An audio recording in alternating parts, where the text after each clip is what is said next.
Salut à tous, c'est Pang de la chaîne, bienvenue sur cette vidéo qui aujourd'hui va parler hypnogrossesse, donc de natalité et suite à un mail que j'ai reçu hier, que j'ai trouvé intéressant, d'une jeune femme qui se plaignait de mes audios dans le sens où elle trouvait que c'était trop axé sur la femme et que ça mettait une pression en plus à la femme pour avoir un enfant.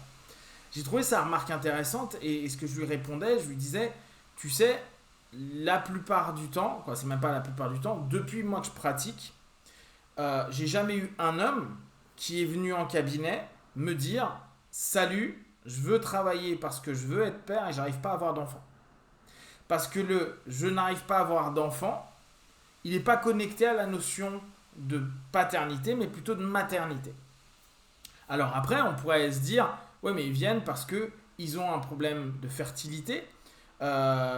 Et effectivement, on pourrait voir si avec l'hypnose, on pourrait faire quelque chose à ce niveau-là. Pour autant, depuis tout le temps où je pratique, j'ai jamais eu d'hommes qui sont venus pour ça. J'ai eu des hommes qui sont venus pour d'autres problématiques liées au sexe, l'impuissance, l'éjaculation précoce, etc., etc., qui est super courant et qui, je trouve d'ailleurs, est beaucoup moins tabou qu'il y a quelques années. Alors on a beau c'est un des paradoxes, on hypersexualise notre société et on a beaucoup de personnes qui sont de plus en plus mal dans leur sexualité. Et je trouve ça cool parce qu'il y a des hommes, et ce qui est quand même dans l'accompagnement, pas toujours, c'est pas le public majeur, qui se disent tiens, bon, bah ouais, merde, j'ai telle ou telle problématique et j'ai envie de me sentir plus en phase avec. Et pas simplement pour le rapport égotique de soi, parce que c'est vrai que ça peut être troublant égotiquement parlant, mais parce qu'il y a un vrai lien avec leur partenaire, parce qu'il y a une recherche plus interne et plus profonde qui est là.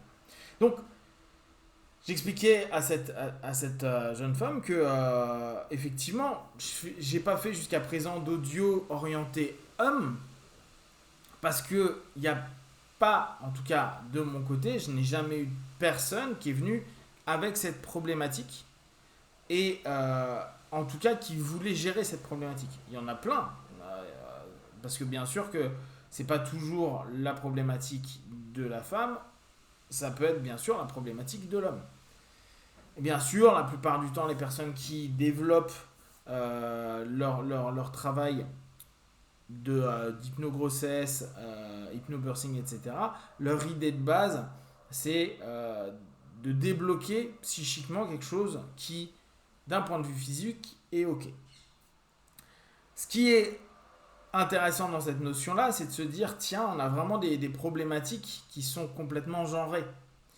La pression qui est vécue par la femme pour porter l'enfant, pour avoir l'enfant, et on en parlait il n'y a pas longtemps avec une copine qui est enceinte, qui garde derrière l'idée qu'il faut être content d'avoir un enfant, que c'est un super moment, que c'est trop bien la grossesse, c'est des trucs à la con, parce que il y a plein de femmes qui sont pas contentes de leur grossesse, qui vivent des grossesses de merde, qui n'ont pas de bonheur ou de joie à porter l'enfant, et qui n'ont pas de bonheur et de joie d'accoucher. C'est-à-dire que juste après, en plus, ils se tapent un baby blues, et puis parfois une dépression postnatale. Donc super. On a tellement voulu mettre une pression sur le bon parent, la bonne mère dans un premier temps, puis le bon parent de façon générale, que c'est devenu de quelque chose qui était naturel, quelque chose qui est super artificiel, et qui en plus culpabilise les pères, les mères peut-être même plus que les pères, bien que dans le processus d'intervention, il y a des moments où l'homme est culpabilisé et peut être culpabilisé, justement parce qu'il y a une non-intervention, une non-présence, etc. Et cette notion-là crée de la pression de malade. Entre j'arrive pas à avoir d'enfant, comme si c'était la maladie la pire du monde, avec l'envie d'avoir l'enfant, avec on va faire tous les examens, tout est ok, c'est qu'il y a vraiment quelque chose qui se passe pas bien dans ta tête, etc., etc., bien sûr que ça met de la pression. Et pour permettre aux partenaires de se sentir en phase avec eux-mêmes, il y a quand même un gros décalage. Ce qui était intéressant, c'est que si on regarde la notion de l'hypnose liée à la naissance, on va dire, à la grossesse plus la naissance, c'est un domaine qui est principalement pratiqué par des femmes. Donc, qu'il n'y ait pas aujourd'hui forcément de thérapie d'accompagnement pour les futurs pères ou les hommes qui souhaitent avoir des enfants mais qui n'y arrivent pas, c'est aussi une énergie globale. C'est-à-dire que quand moi je suis allé, c'était à Boston, donc à bosser avec Marie Mongan qui avait créé Hypnobirthing, dans la salle j'étais le seul mec. C'était que des femmes. Et d'ailleurs, tout le process de Mongan, quasiment tout le process, est basé sur la femme. L'homme, bien sûr, peut être présent, mais complètement remplaçable. Il part du postulat que le mec, il est là, à la limite, il n'est pas là, c'est pas grave, tu prends un caretaker qui sera un caregiver à ce moment-là, qui sera là pour accompagner, remplacer. Ce qui, dès lors, je trouve, est intéressant parce que, qu'on le veuille ou non, la notion de grossesse et de naissance est basée sur la femme. Donc effectivement, d'un point de vue de l'accompagnement et des problèmes et des complexes qu'il peut y avoir sur la parentalité, la future parentalité ou l'incapacité d'être parent, on l'oriente quasiment tout le temps sur la femme, celle qui porte la vie, celle qui va donner la vie. Rarement sur l'homme qui lui-même, et je pense que c'est vraiment intéressant à réfléchir dessus, ne trouve pas forcément sa place. D'ailleurs, c'est assez intéressant de voir la difficulté parfois que va avoir l'homme à trouver sa place, ne serait-ce que pendant la grossesse. Hormis aider, soutenir d'une certaine manière, beaucoup d'hommes, et ça par contre le feedback, je l'ai souvent, parce que en suivant des femmes qui vont mettre au monde, le feedback c'est de l'homme, c'est je sais pas quoi faire, j'ai l'impression que je sers à rien, voire, et là je l'ai eu avec plusieurs de mes amis qui ont eu des enfants, ils ne ressentent rien sur l'enfant les premières semaines, voire les premiers mois.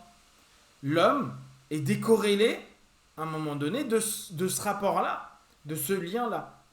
Ce qui fait que ça donne une vraie réflexion dans l'accompagnement à venir, de se dire, effectivement, il y a peut-être tout un taf à faire sur l'homme. Alors, bien sûr, j'allais dire, organiquement parlant, parfois aussi l'homme, d'ailleurs, il faudrait regarder les stats, là, franchement, je ne le sais pas, je ne le connais pas, si vous les avez, n'hésitez pas à me les partager. Combien de fois c'est l'homme qui psychologiquement, je ne parle pas vraiment une notion d'incapacité d'avoir des enfants, de la stérilité, mais psychologiquement, l'homme qui ne peut pas donner vie versus femme où la plupart du temps, les gens vont dire mais non, tout est ok dans les examens, c'est quelque chose qui serait plutôt psychologique. Je ne sais pas du tout le ratio, je ne sais pas si c'est le cas. Est-ce que on dit souvent, est-ce que ça arrive qu'il y ait des cas, l'homme, à cause de sa psyché, la peur de, je ne sais pas quoi, d'être père tout simplement, peut se rendre psychiquement parlant stérile.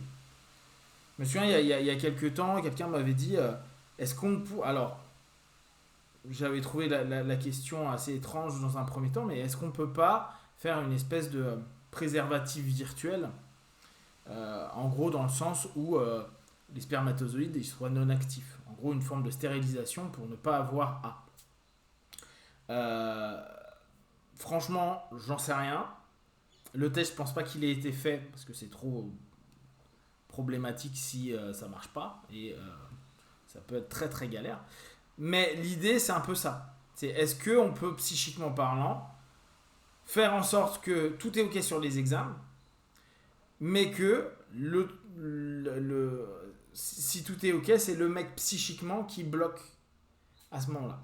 De toute façon, là, l'idée, moi, que je trouve intéressante, c'est peut-être créer, ou en tout cas réfléchir, sur un accompagnement plus masculin aussi, dans cette démarche, outre l'aspect A2 qui doit être fait, là je vous invite d'aller voir des personnes par exemple qui ont fait la Mongan méthode mais comme d'autres aujourd'hui, un accompagnement A2 quand l'enfant va arriver, les semaines d'avant, pour préparer l'accouchement, avec un lien entre les deux pour bien sûr inclure l'homme à ce moment-là. Si vous avez des questions, des remarques et des infos, n'hésitez pas à partager sur Facebook, YouTube, j'y répondrai le plus rapidement possible.